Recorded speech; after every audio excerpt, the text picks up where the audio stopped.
Bonjour à toutes et à tous, bienvenue pour cette nouvelle visioconférence qu'on fait au nom d'Omunity et qu'on avait eu l'occasion de faire il y a maintenant quelques semaines pendant le confinement. L'idée de cette présentation qui va durer à peu près 25 minutes est de faire un point de situation et un point d'étape. Où en sommes-nous aujourd'hui? Que s'est-il exactement passé pendant le confinement sur vos investissements ou c'est sur les promoteurs immobiliers qu'on a accompagnés? Et évoquer avec vous quelques hypothèses sur qu'est-ce qui nous attend demain et quelles sont les procédures qu'on a mis en place ou les différents scénarios qu'on a imaginés. Pour ceux qui sont pas familiers de cette application, vous verrez donc il y a un onglet chat où vous pouvez entre guillemets discuter entre vous. Un autre onglet questions où je vous invite vraiment à noter vos questions et à pas les mettre forcément dans le chat pour que ça soit plus simple pour nous, mais dans la partie questions et on y répondra à la fin. On prendra 20 à 25 minutes pour répondre à la plupart de vos questions. Et enfin, il y a un onglet sondage où on vous posera une ou deux questions pendant cette visioconférence avant de recueillir vos différents avis. Pour la partie questions, bien évidemment, on n'aura pas forcément l'occasion de rentrer dans le concret dans l'un des projets que vous avez investis. Si jamais vous avez besoin de précision là-dessus, n'hésitez surtout pas à envoyer un mail à l'adresse paul@omunity.fr. On répondra à l'intégralité de votre question, donc n'hésitez pas. Je vais tout de suite vous partager l'un de mes écrans pour la présentation d'aujourd'hui. Voilà, donc j'imagine que c'est bon pour vous et que vous voyez à l'écran donc quelques slides. Alors, commençons par la grande thématique d'aujourd'hui, c'est comment diversifier son épargne immobilière en temps de crise. On va aborder 3 grands chapitres. J'aurai l'occasion de laisser Antoine Thier, qui est responsable des investisseurs au sein d'Omunity, d'aborder cette première partie. Ensuite, je prendrai la main sur le chapitre 2 et 3, donc le crowdfunding immobilier post-Covid-19. Et ensuite, quelles hypothèses pour les prochains mois? Comment va-t-on s'en sortir ou quels sont les différents scénarios imaginés? Avant toute chose, je voulais vous faire un bref rappel sur Omunity, où en sommes-nous aujourd'hui. Donc, Omunity sont 128 millions d'euros collectés à date sur la plateforme, 211 projets financés, un peu plus de 37 000 clients inscrits. Tous les clients inscrits ne sont pas investisseurs, mais on commence à avoir plusieurs milliers d'investisseurs. On est très content. Le rendement moyen distribué depuis la création, on est à 9,2%. Ce rendement, ça ne veut pas dire, et c'est indiqué juste en dessous, les performances passées ne présagent pas des performances futures, mais on a commencé cette activité en 2014 et depuis maintenant 6 ans, on a plutôt des bons résultats et on est extrêmement satisfait. C'est notamment grâce au bon travail de nos équipes à l'audit en interne qu'on arrive à avoir ce niveau de rendement-là. 57 projets remboursés et donc ça veut dire qu'il y a un peu plus de 150 investissements qui continuent de courir aujourd'hui. Un taux de défaut à 0% et c'est bien évidemment notre objectif de le garder à 0% le plus longtemps possible. À titre personnel, moi, donc, je fais partie des cofondateurs d'Omunity. Cette société, on l'a créée en 2014. J'ai la chance de la présider depuis maintenant quasiment 6 ans. Et dans notre actualité, il y a maintenant à peu près 1 an et demi, on a été racheté par une autre société qui s'appelle Tikeo Capital. Et Tikeo Capital est une société qui est cotée en bourse, qui est valorisée à environ 3 milliards d'euros et qui a un gestionnaire d'actifs alternatifs, donc qui a à peu près 25 milliards d'euros sous gestion. Et donc, on a la chance aussi de faire partie de ce beau groupe et qui nous permet de nous déployer et d'accélérer notre croissance comme on l'entend. Suite à ce petit rappel donc sur les chiffres et Omunity, où en sommes-nous? Je vais laisser Antoine Thier se connecter et venir sur scène si jamais sa connexion lui permet, afin de vous expliquer, et pour certains d'entre vous connaissent déjà bien comment ça marche, mais l'investissement immobilier non coté, vous faire une petite piqûre de rappel entre guillemets sur avantages, inconvénients et comment on arrive à délivrer ce niveau de rendement. Antoine, je te laisse la parole. Merci Quentin, bonjour à toutes et à tous. C'est un plaisir de vous retrouver pour cette nouvelle visioconférence qui est organisée par Omunity. Tout de suite, sans attendre, je vais revenir sur le concept de l'investissement dans l'immobilier non coté. Omnity, on est parti d'un constat. Le constat étant le suivant: le secteur de la promotion immobilière est un secteur d'activité qui nécessite un niveau de fonds propres assez important. Vous devez retenir un chiffre, le chiffre étant le suivant: 2,9 milliards d'euros. C'est le besoin annuel de ces acteurs estimés en France sur le sujet du coup des fonds propres. Ces promoteurs immobiliers, lorsqu'ils développent des opérations, doivent engager de la trésorerie, donc qui sont assimilables à des fonds propres et quasi-fonds propres. Et afin de financer ces fonds propres, ils font appel à des financeurs externes, dont Omnity en fait partie. Si on passe sur la slide suivante, Quentin, notre conviction chez Omnity, c'est vraiment de rendre accessible l'immobilier non coté à tous, et d'autant plus dans ces moments qui sont incertains, où on voit des marchés financiers qui font un peu le yo-yo. Il nous semble pertinent de venir mettre dans une allocation patrimoniale un petit peu d'immobilier non coté. Alors, comment est-ce qu'Omnity fonctionne? Quel est notre cœur d'activité? C'est très simple. On est une plateforme qui va venir mettre en relation, d'une part, des investisseurs, comme vous et moi, avec des acteurs immobiliers et principalement des promoteurs immobiliers pour leur financement de leurs fonds propres. Vous avez un schéma donc, qui est affiché à l'écran sur notre intervention. Comment est-ce qu'Omnity intervient sur ces différents projets? Je vais vous donner un exemple assez simple. On va prendre une opération immobilière qui va dégager 10 millions d'euros de chiffre d'affaires. Le financement de cette opération va se découper de la manière suivante. On va avoir 40% de financement avec un crédit bancaire. Donc, Omnity n'a pas vocation à remplacer les banques. On intervient toujours en complément d'un crédit bancaire. Le projet va également se financer à 40% avec ce qu'on appelle la pré-commercialisation, c'est-à-dire que des acquéreurs vont pouvoir venir acheter leur lot neuf en VFA et donc faire rentrer des flux au niveau de la structure de projet. Et enfin, l'opérateur, pour débloquer son crédit bancaire, doit apporter des fonds propres, et cette quote-part de fonds propres représente de manière générale 20% du financement de l'opération.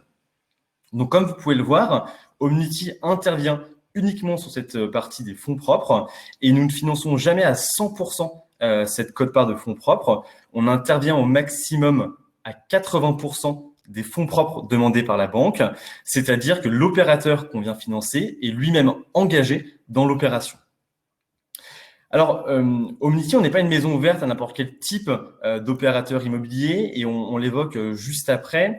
Les projets sont accompagnés si des critères sont remplis, et on va notamment intervenir si le permis de construire est purgé de tout recours, si le taux de pré-commercialisation, donc l'amorce commerciale, est à hauteur de 40% sur le projet, et enfin, si l'accord bancaire est validé. J'y reviendrai par la suite, mais il y a toute une validation des dossiers avec une cellule d'audit qui est propre à Omnity. J'y reviendrai dans une slide par la suite. Alors, notre méthode d'intervention, concrètement, comment ça se passe pour vous, investisseurs? Le schéma est relativement simple et lisible. On va avoir d'un côté des investisseurs qui vont venir souscrire à des obligations, puisque l'investissement se fait sous format obligataire, auprès d'un véhicule d'investissement qui est dédié et qui est détenu par Omnity. Et ce véhicule d'investissement a pour simple but unique de financer une opération cible. On va donc apporter les fonds auprès de cette société cible. Le projet va du coup maturer durant une durée de 12 à 24 mois. Derrière, une fois que le projet est terminé, la société cible va rembourser le véhicule d'investissement. Et enfin, on pourra rembourser les investisseurs Omnity du capital investi ainsi que des intérêts. Alors, on met en avant notre méthode d'intervention, c'est toujours le financement d'un projet cible, mais également avec une caution solidaire de l'opérateur. Je m'explique, dans la promotion immobilière, la structuration des projets se fait de la manière suivante. Vous avez une société de tête, qui est la société mère du promoteur immobilier, et cette société va créer des structures de projets pour chacun des projets immobiliers qui vont être constitués. Nous, Homunity, on intervient généralement dans ces structures de projet, donc ce qu'on appelle les sociétés cibles ici présents. Et en diagonale, on vient signer une caution solidaire avec la maison mère du promoteur immobilier. L'intérêt de ce garde-fou est le suivant, à savoir si on a un retard trop important sur le chantier ou si l'opérateur n'est pas en mesure de construire son actif immobilier, on va du coup activer cette caution solidaire et aller chercher les fonds au niveau de la structure mère. Alors, on le note également juste en dessous, malheureusement, et c'est inhérent à la profession de promoteur immobilier, il peut y avoir des retards sur certains chantiers ou inversement des chantiers qui vont se solder plus rapidement, raison pour laquelle on permet également aux acteurs qu'on vient financer la possibilité de proroger de maximum 6 mois le remboursement d'un projet. Pour vous, investisseurs, ça change peu de choses. Alors certes, vos fonds vont rester bloqués durant cette période supplémentaire, mais les intérêts vont toujours continuer à courir au taux nominal qui a été prévu dans le contrat de souscription. Derrière, on permet également aux opérateurs d'anticiper le remboursement. Je l'expliquais, parfois il y a des opérations qui se déroulent plus vite que prévu, et donc les opérateurs ont la possibilité de rembourser dès le premier jour du 7e mois de portage de l'obligation. Et dans ce cas-là, les intérêts vont toujours se calculer au prorata temporis du temps passé dans l'investissement. Alors, je l'ai évoqué tout à l'heure sur la partie audit, et il faut bien comprendre que on a une expertise chez Homunity, c'est vraiment la sélection des projets. Comment est-ce qu'on vient sélectionner ces projets? On va travailler en 3 phases, et c'est une sélection qui se fait sur 2 plans, un plan interne, un plan externe. Sur la première phase, Homunity va auditer donc le promoteur immobilier, donc à savoir la structure qui souhaite faire une émission obligataire et donc lever des fonds. Sur cette audit, plutôt donc corporate, on va vérifier qui est l'opérateur qui souhaite effectuer la levée de fonds.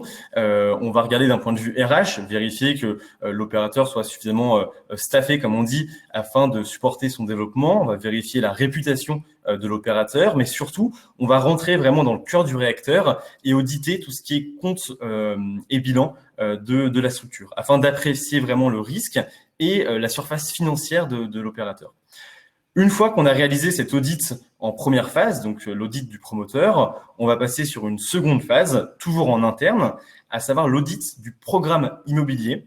Et cet audit donc du programme qui va être financé va se faire sur les 4 volets fondamentaux dans l'immobilier, à savoir le volet financier, donc le bilan de promotion qui nous sera présenté, le volet commercial, apprécier du coup la commercialité, la concurrence du projet qui est ciblé. Un volet technique également qui est très important, donc le choix des fondations par exemple, tous les sujets techniques immobilières. Et enfin, un volet administratif qui est également très important sur les sujets immobiliers. Une fois que ces audits sont validés en interne, Homunity réunit chaque semaine un comité de sélection qui, lui, est externe à l'entreprise. Et ce comité de sélection va pouvoir valider ou invalider les différents projets qu'on va leur mettre à l'étude. Alors, ce comité de sélection, il est composé d'une dizaine de personnes qui sont des professionnels, tant du monde financier que du monde immobilier, ou bien également en montage d'opérations. Voilà du coup dans les grandes lignes sur l'expertise d'Homunity et la sélection de nos projets. Merci Antoine pour cette présentation. On reviendra dans une partie questions-réponses si vous avez besoin de précision sur le concept ou sur notre méthodologie d'analyse ou sur le fonctionnement d'un investissement. En attendant, on va aller dans le cœur du sujet. Où en sommes-nous exactement aujourd'hui? Que s'est-il passé? On avait eu l'occasion d'en parler pendant le confinement avec ceux qui étaient présents sur les différentes visioconférences qu'on avait faites, mais je vais revenir sur ce concept de base et qui est extrêmement important dans notre métier. Donc, dans la promotion immobilière, quand on fait une opération, donc il y a une logique comme tout univers d'offre et de demande. La demande, ce sont les acquéreurs, les personnes qui vont vouloir acheter des lots pour soit y habiter, soit faire de l'investissement locatif ou soit éventuellement une résidence secondaire. Et l'offre, c'est le nombre de logements neufs disponibles à la vente. en moyenne par an en 2019 et c'était plutôt constant sur les dernières années. Il y avait une légère croissance, mais il y a environ 160 000 lots neufs qui sont vendus par an en France. Ce qui est important de retenir avant d'investir dans ce type de marché sur ce secteur-là, c'est qu'il y a un stock de logements neufs qui est extrêmement faible en France et on a atteint un niveau de stock l'un des plus faibles de notre histoire. Donc clairement, la demande est supérieure à l'offre et ce qui est vraiment assez inédit pour un secteur. Je dis n'importe quoi, demain, mais c'est le cas pour le monde de l'automobile ou l'aéronautique ou pour les hôteliers. Généralement, vous êtes plus à la recherche de clients, de demandes, de personnes qui vont consommer votre produit, qui vont acheter des voitures, qui vont dormir dans des hôtels. Et il y a une problématique pour nous qui est pile inverse, c'est qu'on a une demande qui est trop forte par rapport à l'offre. Je vais ensuite donc préciser ce qui s'est passé. Donc, au premier trimestre 2020, la demande a chuté de 30% sur la partie logement neuf.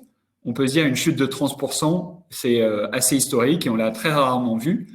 Par contre, ce qui est très intéressant à constater et à voir, c'est que l'offre, donc le nombre de nouveaux logements neufs mis en production au premier trimestre 2020 a diminué quant à lui de 50%. Donc, c'est vraiment venu accentuer le phénomène qui existait déjà, c'est-à-dire une pénurie d'offres et une demande, certes, qui a diminué, mais étant donné que l'offre a diminué de manière plus conséquente, ce phénomène est encore accentué. Et pour nous qui allons investir dans des opérations de promotion immobilière, dans des projets, on est plutôt du bon côté de la barrière parce qu'on est en train de soutenir l'offre et on essaye de rééquilibrer cette partie offre-demande et la demande, quant à elle, reste très soutenue. Cette demande, elle reste soutenue, donc c'est assez simple. On parle du premier trimestre, mais au final, le premier trimestre, le confinement a démarré le 15 mars. Donc, ce qui sera intéressant d'analyser, c'est également le deuxième trimestre et bien évidemment la suite de l'année 2020. Qu'est-ce qui pourra avoir un impact sur la demande ? Bien évidemment, ça va être les taux et est-ce que les demandes vont décrocher parce qu'on rentre dans un cycle de crise. Si on regarde un tout petit peu en arrière, on voit que d'un point de vue évolution de prix de l'immobilier par rapport au taux de chômage ou à l'évolution du CAC 40, on est plutôt sur une phase assez haussière où sur les 10 dernières années, les prix de l'immobilier ont eu tendance à augmenter. Et lorsqu'il y a une crise financière ou immobilière, ce qui était le cas en 2008-2009, les prix de l'immobilier en un an ont chuté jusqu'à 10%. Nous, ce qui peut être intéressant d'observer, c'est que si jamais les prix de l'immobilier aujourd'hui chutaient de 10%, on se retrouverait à un niveau de l'immobilier de 2016 qui était quand même relativement haut sur les dernières années, donc il n'y aurait pas d'inquiétude. Mais pour l'instant, force est de constater qu'on n'est pas du tout dans une chute des prix de l'immobilier, que ça soit dans l'ancien ou dans le neuf. Alors, moi, j'aimerais vous poser une petite question et je vais vous inviter à répondre dans l'onglet sondage qui se situe à droite de la partie questions. La question est la suivante, c'est d'après vous, au cours des 6 derniers mois, pensez-vous que le prix dans l'immobilier neuf ont-ils baissé, stagné ou augmenté ? Ça fait partie, il y avait beaucoup de sujets de discussion pendant le confinement et d'articles qui disaient l'immobilier va s'effondrer et ça sera intéressant d'avoir votre ressenti. Donc, on parle que de l'immobilier neuf, on parle pas de l'immobilier ancien, attention, donc avant de répondre à cette question. Mais avez-vous le sentiment donc que les prix dans l'immobilier neuf sur les 6 derniers mois ont baissé, stagné ou augmenté ? Donc, je vous laisse répondre dans l'onglet sondage qui est à droite de la partie questions et je vais vous donner la réponse dans quelques instants qui vient d'un baromètre qu'on a pu étudier. Donc, c'est intéressant. Là, actuellement, vous êtes à peu près 230 à regarder cette visioconférence et on a à peu près 120 réponses. Et donc, voici une analyse. Merci d'avoir répondu. Voici une analyse où, donc, majoritairement, vous êtes à peu près 50% à dire qu'ils ont stagné, 40% à dire qu'ils ont augmenté et 10% ou 7% très précisément à dire qu'ils ont baissé. La réponse, et en tout cas l'analyse et le constat qu'on peut faire, c'est que sur les 6 derniers mois, si on prend les 10 plus grosses villes françaises, les prix de l'immobilier dans l'immobilier neuf ont eu tendance à augmenter et à continuer d'augmenter. Donc, il y a eu des hausses assez importantes, comme à Lille, avec quasiment plus 9% par rapport au prix d'un T3 entre novembre 2019 et son prix en mai 2020. On a eu une baisse, donc j'ai envie de dire, c'est entre guillemets moins 2,6%, c'est à prendre en compte aussi. Mais de manière générale, la réalité est la suivante, et c'est vraiment un constat très froid. On pourra dire, oui, mais c'est trop court terme pour en parler, il faut attendre encore. Pourquoi pas? Mais à très court terme, le constat est sans appel, c'est que les prix dans l'immobilier neuf n'ont pas baissé et il n'y a pas une chute dramatique de la demande par rapport à l'offre, comme on l'a expliqué juste avant. Donc, de ce côté-là, on est plutôt rassuré et ce sont plutôt des bonnes nouvelles. On en reparlera dans 3 mois ou dans 6 mois pour voir quelle est son évolution, mais à très court terme, il n'y a pas spécialement d'inquiétude sur ce sujet. Une autre chose qu'il faut regarder dans l'immobilier sur lequel on se situe, donc ça pour le coup, que ça soit l'immobilier ancien ou l'immobilier neuf, c'est le taux des crédits immobiliers. C'est un sujet très important. Il y a assez peu de personnes qui achètent leur bien, entre guillemets, cash, sans endettement, qui achètent un bien qui vaut 300 000 euros sans avoir recours à une dette bancaire. Et donc, il est extrêmement important de voir si les particuliers peuvent continuer de s'endetter pour acheter leur résidence principale ou leur investissement locatif. Quand il y a une remontée des taux, mécaniquement, votre capacité d'endettement diminue. Et donc, il y avait une inquiétude à se dire, voilà, si les taux de l'immobilier augmentent, ça va être dramatique parce que les particuliers, les familles françaises ne vont plus pouvoir acheter leur résidence principale.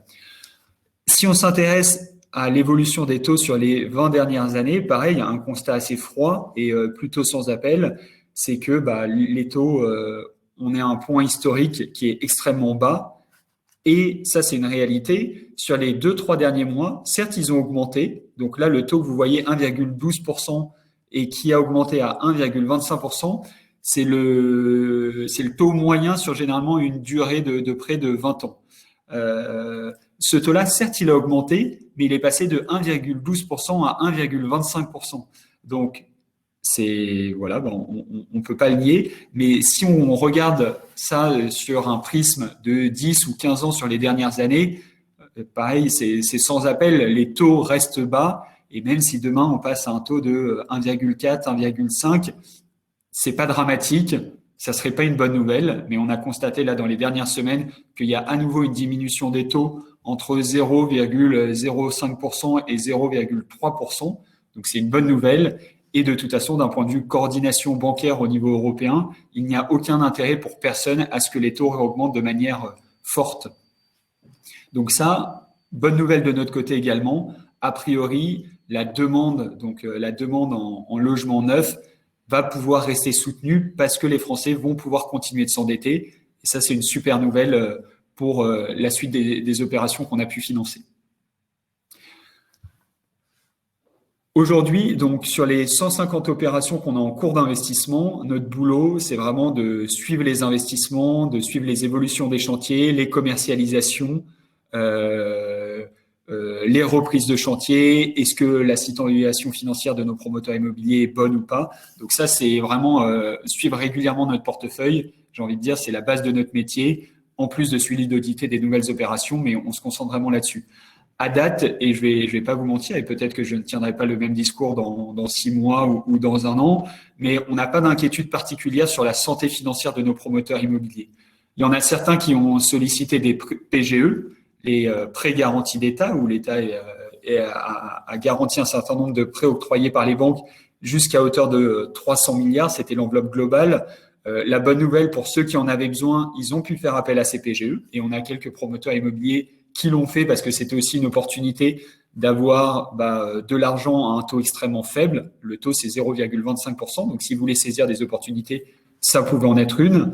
Ils ont pu avoir recours au chômage partiel. Ça, pour le coup, dans notre industrie dans laquelle on évolue aujourd'hui, on voit que c'est totalement fini et quasiment plus aucun promoteur immobilier a eu recours à chômage partiel.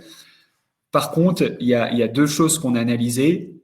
La première, c'est du retard sur les chantiers. Bien évidemment, il va y avoir du retard à la livraison. Et donc, c'est pour ça, et on est plutôt content systématiquement de signer 6 mois de prorogation possible et ça va justement servir à ça.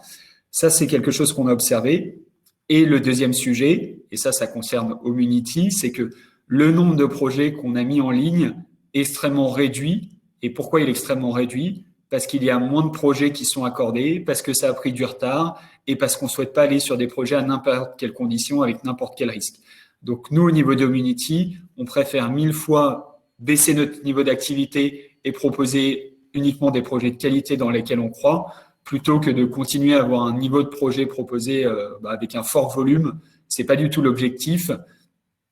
Et il faut s'en souvenir, on reste investisseur, nous, Homunity, avec nos fonds propres dans les opérations.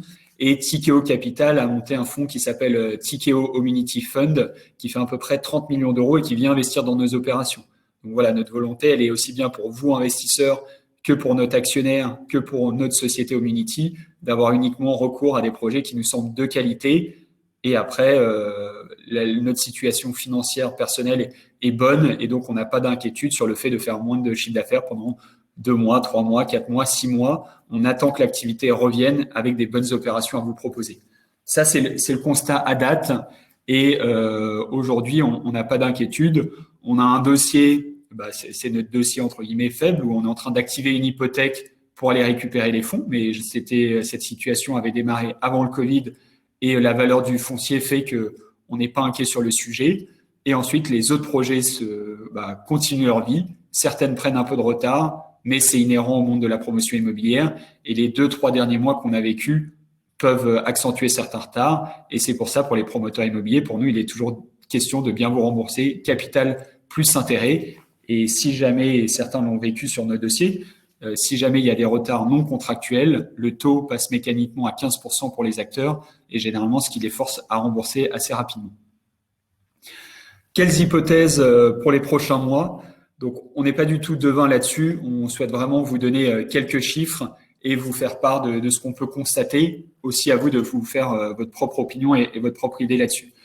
La dernière fois qu'on avait eu l'occasion, pareil, de faire cette visioconférence, on s'était interrogé sur les hypothèses de sortie et les différents scénarios pour la reprise. Majoritairement, on avait fait un petit sondage. Vous aviez voté pour le scénario en U et vous avez plutôt raison. On n'est pas en train de vivre un scénario en L où, entre guillemets, on a atteint un niveau très bas et ça repart pas. On n'est pas là-dedans. Le scénario en W, j'aurais tendance à dire non. Peut-être, nous, en WU, on y croyait si jamais il y avait une vague de reconfinement, mais on n'en est pas à ce stade, du moins pas en France. Et le scénario en V, ça serait faux de dire qu'on est dans cette situation parce que quand on voit, par exemple, le monde aéronautique qui dit qu'il retrouvera sa vitesse de croisière qu'ils avaient connue en janvier 2020 en 2023, on ne peut pas se dire qu'on va rapidement atteindre le niveau pré-crise. Par contre, ça repart et c'est une certitude. Et voilà, il y a pas mal de choses positives qui sont en train de se passer. On le voit au quotidien sur notre secteur et on est content là-dessus. Une chose pour autant qu'on ne souhaite pas cacher, et cette image est assez représentative de la situation. La première vague qu'on a connue, c'est une crise sanitaire et donc qui a paralysé notre économie. La deuxième vague qui arrive et qui est devant nous, c'est cette vague de récession. Et la récession, elle va être présente et on va la ressentir. Il y a des personnes malheureusement qui vont être au chômage, il y a des sociétés qui vont faire faillite. L'État va arrêter la perfusion avec les PGE, les prêts garantis d'État, avec le chômage partiel. Donc tout ça, ces prêts vont devoir être remboursés un jour. Ce chômage partiel va cesser et donc ça, forcément, il va y avoir une certaine fragilité économique au niveau de notre pays et au niveau mondial également. Donc nous, on est convaincus qu'aujourd'hui, le pire, malheureusement, n'est pas derrière nous, mais devant nous. Il y a une reprise économique, donc voilà, c'est une première étape de passé, mais pour autant, on n'est pas du tout en train de crier victoire, et c'est pour ça que la partie audit, on a aménagé nos critères d'audit, on se donne plus de temps sur la phase de projet, on renforce les ratios demandés aux promoteurs immobiliers, on a beaucoup travaillé là-dessus et on a eu des très bons recrutements en interne qui sont venus nous aider sur ces grilles d'audit et notre comité de sélection externe continue d'exister. Mais vraiment, pour nous, le plus dur reste à venir et donc soyons très vigilants. Et les dossiers que vous voyez sur la plateforme, c'est que des acteurs dans lesquels on croit, avec lesquels on a déjà travaillé. Par exemple, là, on travaille avec un acteur qui s'appelle Alpine Lodge. C'est une opération située à la montagne. C'est un taux, entre guillemets, qui peut sembler faible, 8%, mais dans le contexte actuel des marchés, c'est non négligeable. Et c'est un acteur que on a audité, qu'on trouve sérieux. À titre personnel, j'ai eu l'occasion d'aller le rencontrer, de visiter ses opérations, et on y croit. On l'a déjà accompagné sur une première opération. Là, c'est la deuxième, et on va continuer de l'accompagner. Et en plus, on a un schéma d'intervention avec un niveau de sécurité qui nous semble très satisfaisant. Donc ça, en 2 mois et demi, on n'avait pas vu de bons dossiers comme celui que je viens de vous présenter. Et c'est pour ça qu'on a décidé de le mettre en ligne et la machine, entre guillemets, repart. Mais s'il y a des opérations sur lesquelles on a des doutes ou qu'on ne sent pas, étant donné que pour nous, le plus dur reste à venir, cette grosse vague bleue que vous voyez de récession, on se doit d'être extrêmement vigilant et de continuer à nous adapter au jour le jour. Quelques bonnes nouvelles et ensuite on passera aux questions-réponses. C'est qu'il y a quand même les élections municipales qui vont arriver fin juin. Donc ça fait un petit bout de temps qu'on les attend et ça va permettre à un certain nombre de promoteurs immobiliers d'enfin déposer leur permis de construire, de relancer un certain nombre d'opérations. Donc ça, c'est une très bonne nouvelle pour le secteur. Et le schéma que je vous montrais entre l'offre et la demande, on va réaccélérer l'offre. Et vu qu'il y a une vraie pénurie, c'est bon signe. Et pour soutenir cette demande, au cas où, entre guillemets, elle chuterait, il y a le groupe Action Logement comme la Caisse des dépôts et de consignation Habitat qui sont engagés sur une commande de 50 000 logements auprès des promoteurs immobiliers en France. Donc ça vient, c'est quasiment un tiers de la production annuelle, donc c'est colossal comme promesse. Et il y a déjà des promoteurs immobiliers qui ont signé des contrats avec eux et certains de nos promoteurs immobiliers. Mais donc c'est bon signe pour la suite où l'offre va pouvoir réaccélérer, on va avoir des opérations à financer et la demande mécaniquement va rester soutenue. Avant de passer aux questions-réponses, et je laisserai Antoine débuter avec cette partie-là, une citation qui est issue du monde de la voile, et on aime bien le monde de la voile chez Homunity. On avait eu l'occasion de suivre et de sponsoriser un grand marin l'année dernière qui avait fait la mini transatlantique. On est assez convaincu de ça, c'est le pessimiste se plaint du vent, l'optimiste espère qu'il va changer, le réaliste ajuste ses voiles, et c'est pas mal la philosophie qu'on essaye d'avoir chez Homunity, c'est que le contexte actuel qu'on est en train de vivre est extrêmement particulier. Pour autant, tout n'est pas noir. Faut pas se dire non plus que ça ira mieux demain et qu'il faut attendre, etc. Mais c'est au quotidien, à nous d'ajuster nos process, à nous de prendre des nouvelles de nos promoteurs immobiliers, à nous de leur prouver qu'on est un partenaire solide et qu'en temps de croissance, on les soutient, mais en temps de crise aussi. Et donc, pour nous, la réussite d'Homunity se situe là. Et la réussite de vos investissements et des nôtres est vraiment là. C'est notre capacité à nous adapter et notre capacité vraiment à bien faire notre boulot et à être bon dans nos analyses. Je vous remercie. Vous êtes toujours à peu près 240 à être connectés. Merci beaucoup pour votre participation à cette visioconférence. On continuera d'en faire dans les prochains mois pour vous tenir informés de l'évolution de la situation. Et on va prendre une vingtaine de minutes pour répondre à vos questions sur l'onglet questions. Antoine, je te laisse, je vais également lire les questions. Je te laisse prendre les 2 premières éventuellement. Merci Quentin. Effectivement, il y a une première question qui est assez intéressante et qui est revenue à plusieurs reprises. Là, elle est posée par Olivier. Bonjour, vous êtes un des rares à ne pas proposer de placement sur une période de 12 mois. Tous les projets que je vois sont plus longs que cela. Y a-t-il une raison particulière, s'il vous plaît? Alors, de manière globale, et Quentin l'a évoqué, nos grilles d'audit ont forcément évolué avec le contexte actuel, mais également sur l'horizon d'investissement et notre durée d'intervention sur les projets de Homunity.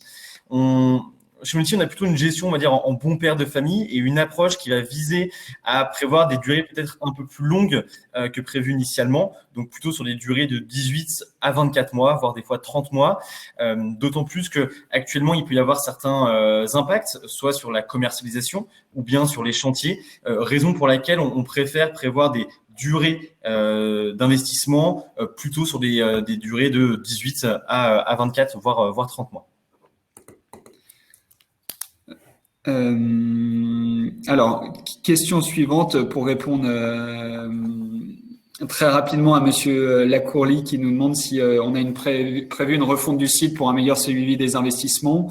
Oui, c'est le cas et vous allez la voir assez vite. Ça fait à peu près 6 mois qu'on travaille dessus. On a à la fin de la partie design et mise en production. Donc, courant de l'été, vous la verrez et j'espère que ça vous permettra de mieux suivre vos investissements.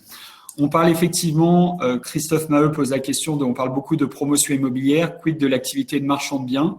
Effectivement, si je devais donner une moyenne, c'est sur 100 opérations, il y en a 80%, c'est de la promotion immobilière traditionnelle, plutôt de logement, 20% des opérations un peu hybrides, soit marchand de biens, soit sur élévation, soit aménagement foncier.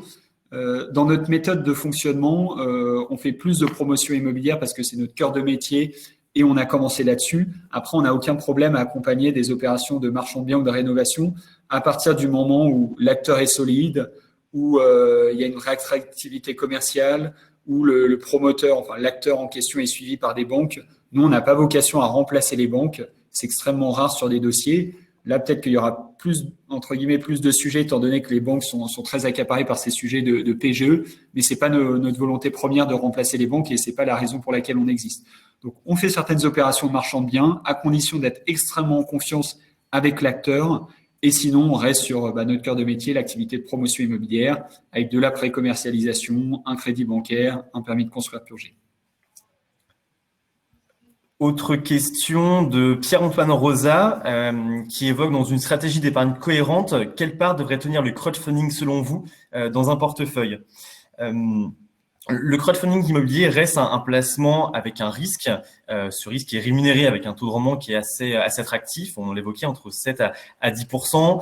Raison pour laquelle, dans une stratégie cohérente au niveau de l'épargne, on vient toujours préconiser de ne pas investir plus de 10% de votre patrimoine total au sein du crowdfunding immobilier. Et même lorsque vous investissez sur la plateforme, du fait que vous n'avez pas de frais en investissant, ça ne vous coûte pas plus cher d'aller chercher différentes lignes afin de venir diversifier vos encours en crowdfunding immobilier. Et donc là encore, au sein même du crowdfunding immobilier, on va venir vous conseiller d'investir sur une dizaine ou une quinzaine de lignes afin de bien venir diluer le risque de vos différents investissements. J'ai un peu plus loin, c'est une très bonne question sur l'investissement en bon père de famille. Pour moi, et entre guillemets, pour reprendre la base, c'est investissez sur des promoteurs immobiliers différents. Donc, on a la chance de travailler avec quasiment 90 ou 100 promoteurs immobiliers différents. Profitez-en pour, si vous faites 10 investissements, pour essayer d'investir sur 8, 9 ou 10 promoteurs immobiliers différents. Et pareil, sur le rendement, ça, c'est quelque chose qu'on voit et on essaye de faire de la pédagogie là-dessus. Mais si vous visez que des projets à 10%, forcément, un projet à 10% est plus risqué qu'un projet à 8%. C'est inhérent à un rendement et en face, il y a un risque. Donc, dans votre portefeuille, pareil, il faut panacher, diversifier. C'est très bien. Et moi, à titre personnel, également, j'ai des projets à 10%, mais j'ai également des projets à 7% parce que la qualité de l'acteur derrière fait que mon risque est forcément plus faible. Et donc, à titre personnel, je suis certain d'avoir un portefeuille bien diversifié. Et si un jour, et forcément ça nous arrivera, on n'est pas magicien, on ne va pas rester pendant 20 ans avec un taux de défaut de 0, même si ce n'est pas l'objectif. Si un jour il y a un problème sur un projet, le fait d'être bien diversifié avec des rendements différents, des acteurs différents, voire des zones géographiques différentes, c'est ça qui ferait que j'aurai un portefeuille équilibré et qui, in fine, fera que mon placement Community est plus pertinent que des placements traditionnels, de l'assurance vie ou autre.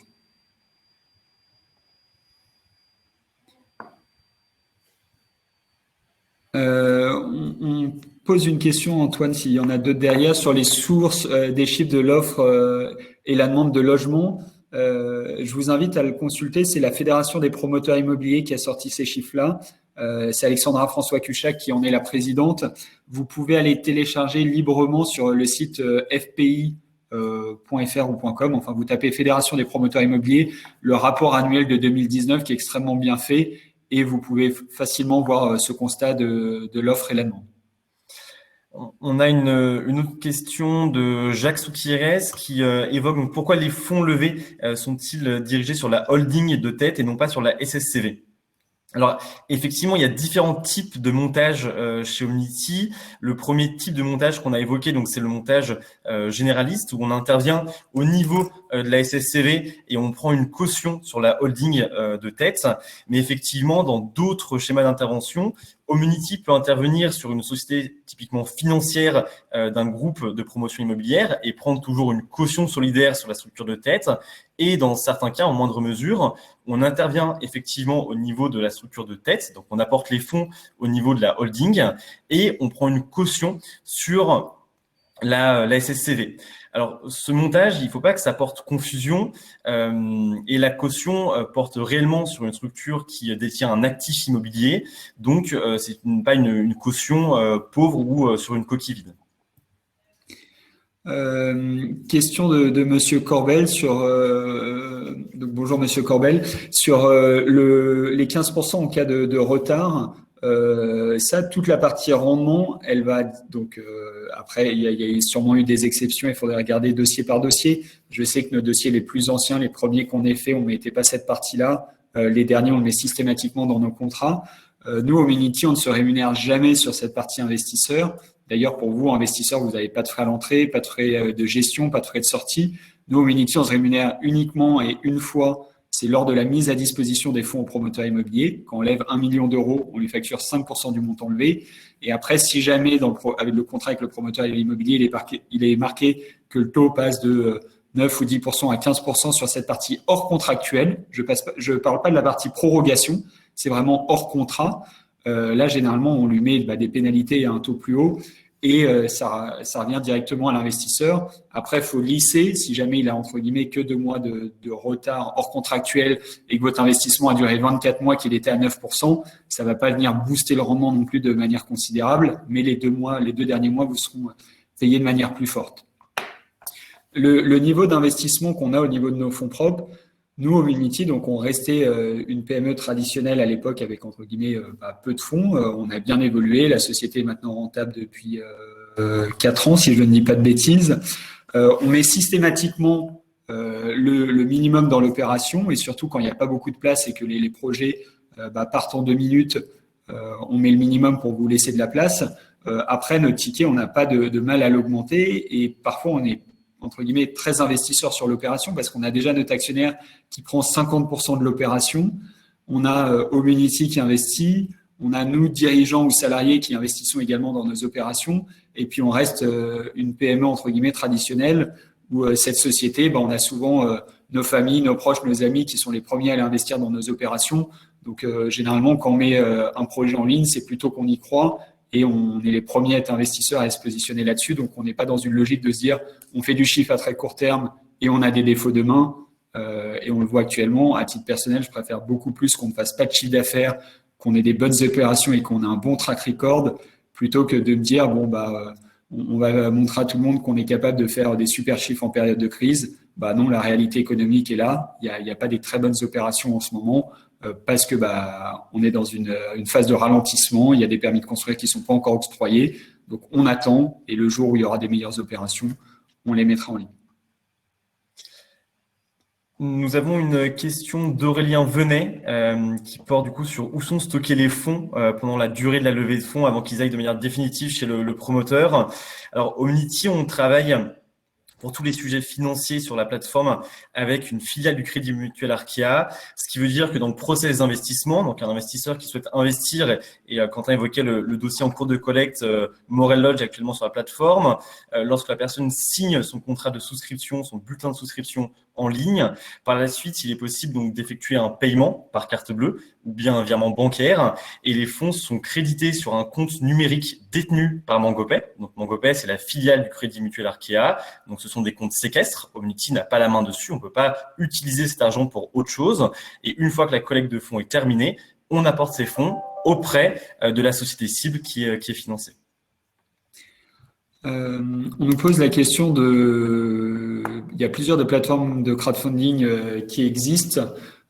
Pourquoi investir chez nous et pas une autre? Donc, si je parle vraiment du crowdfunding immobilier qui est notre domaine d'expertise et le crowdlending type Crédit.fr qui fait partie de la même structure que Tikeo Capital, c'est assez différent. Crédit.fr, vous pourrez aller voir sur leur site, c'est prêter de l'argent à des PME, on remplace les banques et c'est un type de placement et c'est une bonne diversification. Chez nous, on est vraiment que sur l'immobilier, donc et c'est là-dessus que je suis expert. Le crowdfunding immobilier, il y a pas de plus en plus de plateformes. Je l'ai envie de dire depuis maintenant 3 ans, les majeurs se sont dégagés et il y a 4 ou 5 plateformes qui drainent 80 ou 90% du marché. On est assez content, on a des bons concurrents qui font du bon boulot, qui sont sérieux, qui ont plutôt des bonnes grilles d'analyse. Donc, moi, je vois aucun problème pour aller investir chez elles. Simplement, regardez bien qu'elles sont bien agréées par l'autorité des marchés financiers. Ça, c'est un prérequis. Et les projets, il est impératif de comprendre dans quoi vous investissez, encore une fois, de diversifier. Donc, pourquoi pas investir chez eux ou pourquoi pas investir chez nous. Nous, on a la chance d'avoir un actionnaire qui a les reins solides, qui est coté en bourse. Donc, vous êtes certain que Homunity ne fera pas faillite ni demain, ni après-demain, ni après-après-demain. Donc, ça, c'est une bonne nouvelle pour suivre vos investissements. Et après, dans cette logique, on était la première et on est l'une des seules plateformes à avoir une très bonne équipe en audit interne. Ça, on n'est pas les seuls, mais par contre, avoir un comité de sélection externe, on est l'une des seules à l'avoir. Donc, pour moi, c'est un point qui me semble pertinent. Et après, cette notion, on est vraiment, vous êtes investisseur, mais Homunity l'est également. On place nos fonds propres. À titre particulier, je le suis aussi. Mais donc, on a vraiment cette logique de co-investissement. Et quand on s'engage, on a exactement le même taux que vous, investisseurs, du 7, du 8, du 9, du 10%. Donc, on y croit quand on y va. Est-ce que les taux vont rester à 10%, ceux qu'on va proposer sur la plateforme? Vu qu'on a la chance d'accompagner des acteurs de plus en plus solides, et parce que sur des plus en plus gros montants, et c'est grâce à ça que Tikeo Capital nous accompagne, c'est de pouvoir lever plus de fonds plus rapidement pour accompagner des plus gros promoteurs immobiliers, les taux vont avoir tendance à baisser. On sera plutôt sur du 9, du 8, du 7, mais la qualité de l'opérateur et le risque étant moindre derrière, c'est quelque chose qui nous semble pertinent. On n'est jamais allé sur des opérations à 11 ou 12%, on nous en a proposé, mais à ce stade, on les trouve trop risqués et on trouve que c'est pas une bonne opportunité que de vous proposer ce type de placement. À titre personnel, on ne le ferait pas, donc on ne souhaite pas le proposer aux 35 000 inscrits sur la plateforme. Jean-Luc Rupp qui pose la question de notre part de marché. Je voudrais pas dire de bêtises, mais l'année dernière, donc on était leader en termes de collecte et de nombre de projets financés, et on avait environ 20% de part de marché. On a également une petite question intéressante d'Olivier Bailly qui nous demande si un acteur immobilier peut solliciter en même temps plusieurs plateformes pour la même opération.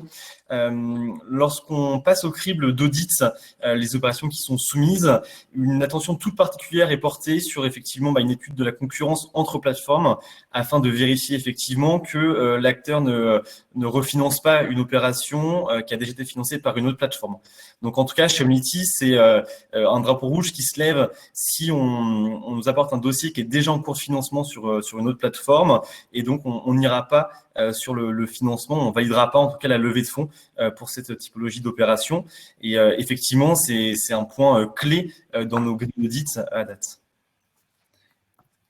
Pour la question de où sont stockés les fonds pendant la durée de la levée, donc c'est pas chez nous, Homunity, on détient jamais vos fonds, et c'est chez Mangopé, donc qui est une filiale du Crédit Mutuel Arkea.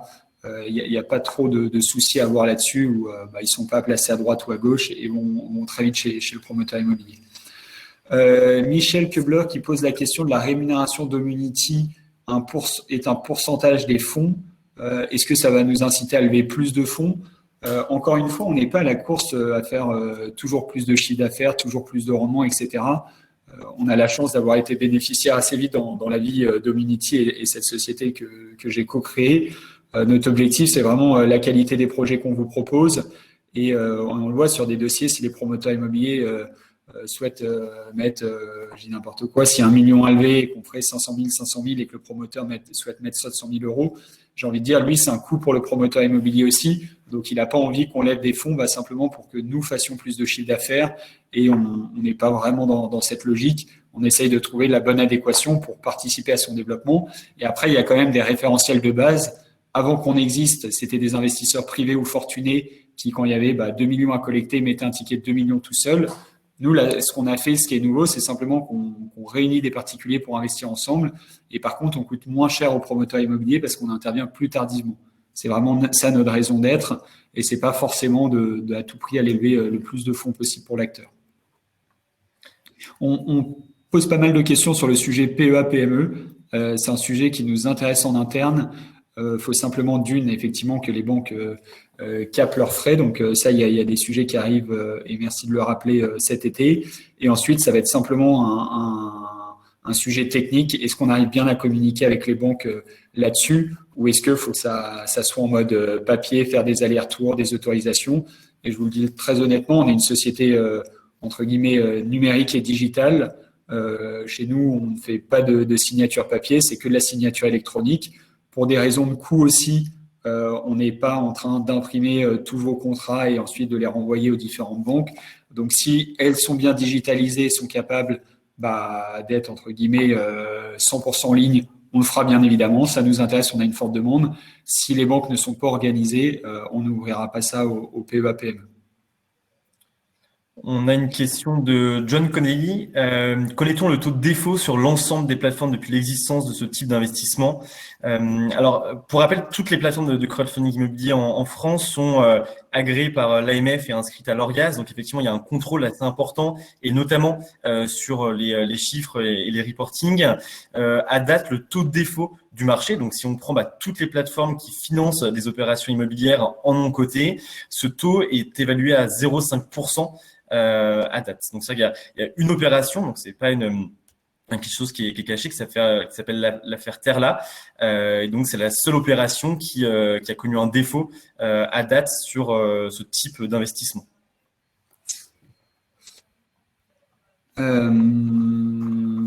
Alors, est-ce qu'il y a des questions en plus là-dessus? Bien évidemment, vous pourrez réécouter cette présentation. On va prendre une ou deux questions supplémentaires avant de mettre un terme à cette présentation. Si jamais vous avez besoin de précision, encore une fois, n'hésitez pas à envoyer votre question à l'adresse paul@omunity.fr et la présentation, on pourra vous l'envoyer bien évidemment si vous le souhaitez. Et pareil pour les sources, l'idée c'était de vous donner un maximum de chiffres afin que vous puissiez vous faire aussi votre propre opinion. N'hésitez pas, si vous avez des avis différents, à nous en faire part, c'est toujours intéressant. Le sujet, Antoine, si tu as une dernière question, je répondrai à celle d'un investissement minimal de 1 000 euros, tout simplement pour des questions de coût. Notre société ne serait pas vraiment rentable pour des questions de coût de traitement si on faisait des tickets à 100 euros ou à 50 euros. Une signature électronique, c'est pas totalement gratuit. Les frais de paiement qu'on a avec MongoPay, ce n'est pas également gratuit. Nos salariés qui répondent et les différents collaborateurs à vos questions au téléphone, etc. Si jamais une personne met 100 euros, on ne peut pas passer du temps à lui expliquer le concept. Et ce qui nous intéresse, c'est aussi d'avoir un devoir de conseil et passer du temps à répondre à vos questions. Antoine, s'il y a un dernier sujet que tu souhaites aborder. De Jean-Jacques Bravard qui demande quel est le montant moyen investi par investisseur et par projet. Donc là, ces statistiques sont également publiques. Vous pouvez les retrouver d'ailleurs sur notre site internet. On a une page dédiée aux différentes statistiques, tant sur les porteurs de projets que sur nos investisseurs, donc notre communauté. À date, donc le montant moyen investi par investisseur s'évalue à 4 000 euros. Et ce qu'on note, c'est qu'un investisseur dispose en moyenne dans son portefeuille de 4 opérations sur la plateforme Omunity.